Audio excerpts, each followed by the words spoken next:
Hello friends, চলুন আজকের আপনাদের সাথে একটা ইলিশ মাছের একটা রেসিপি শেয়ার করি। ইলিশ মাছের সর্ষে পোস্ত দিয়ে আপনারা তো খেয়েই থাকেন।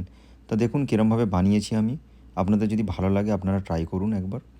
তাই ইলিশ মাছের সর্ষে পোস্ত ইলিশ বানানোর জন্য আমি কয়েকটা ইলিশ মাছ নিয়ে নিয়েছি। আমি এখানে 4 পিস ইলিশ মাছ নিয়েছি। আর ইলিশ মাছগুলো একটু নুন, হলুদ, একটু লঙ্কা গুঁড়ো আর একটু সর্ষের তেল মাখিয়ে কিছুক্ষণের জন্য ম্যারিনেশন হতে দেবো। এরপর আসুন ইলিশ মাছটা ভেজে নেওয়া যাক। এর জন্য আমি একটা প্যান গরম করে নিয়ে প্যানেতে একটু সরষের তেল দিয়ে ইলিশ মাছগুলো ম্যারিনেশন করা ইলিশ মাছগুলো এক এক করে দিয়ে দেবো। আর একটু উল্টে পাল্টে ভেজে নেব। বেশি ভাজবো না, ইলিশ মাছ আপনারা জানেন বেশি ভাজলে ইলিশ মাছের নিজস্ব যে স্বাদটাই চলে যাবে। আর এর মধ্যেই আমি একটু সর্ষে পোস্তর একটা পেস্ট বানিয়ে নিয়েছি। এর জন্য আমি 1 চামচ সাদা সর্ষে, 1 চামচ কালো সরিষা, 2 চামচ আমি পোস্ত নিয়েছি আর একটা শুকনো লঙ্কা নিয়ে ওইটাকে একটু স্মুথ পেস্ট বানিয়ে রেখে দিয়েছি। আর এরপরে দেখুন আমার মাছগুলো ভাজা হয়ে গেছে। মাছগুলো আমি তুলে নিয়ে ওই কড়াই যে তেল ছিল তার মধ্যেই আমি একটু কালো জিরা একটু ফোড়ন দিয়ে দিয়েছি।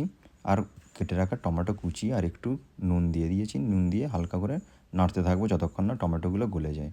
এরপর এর মধ্যে একটু হলুদ গুঁড়ো আর একটু কাশ্মীরি মির্চি পাউডার দিয়ে আমি একটু কষিয়ে নেব।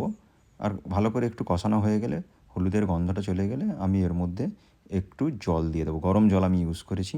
গরম জল দিয়ে দেবো আর দিয়ে ওটা ফোটাতে থাকবো বেশ খানিকক্ষণ, যতক্ষণ না পর্যন্ত ভালো করে টমেটোগুলো সুন্দর গলে। এরপর আমি এটা ফুটতে দেবো। যখন ফোটা অলমোস্ট হয়ে গিয়েছে আমি এরপর এর মধ্যে যে ভেজে রাখা মাছগুলো এক এক করে সাজিয়ে বসিয়ে দেবো। আর মাছটা দেওয়ার পরেও আমি একটুখানি ওটাকে চাপা দিয়ে একটু ফোটাবো। এরপর মাছগুলো একটু নরম হয়ে গেলে আমি ওর মধ্যে আগে থেকে করে রাখা সর্ষে আর পোস্তর পেস্টটা আমি দিয়ে দেবো। দিয়ে একটু হালকা করে জলও দিয়ে দিয়েছি আমি। দিয়ে একটু ফোটাতে থাকবো আমি যতক্ষণ না পর্যন্ত মাছটা সুন্দরভাবে নরম হয়ে আসে।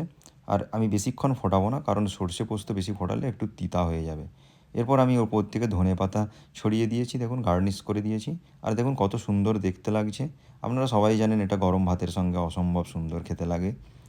একবার ট্রাই করে বাড়িতে দেখুন। আর ভালো লাগলে আমার চ্যানেলটাকে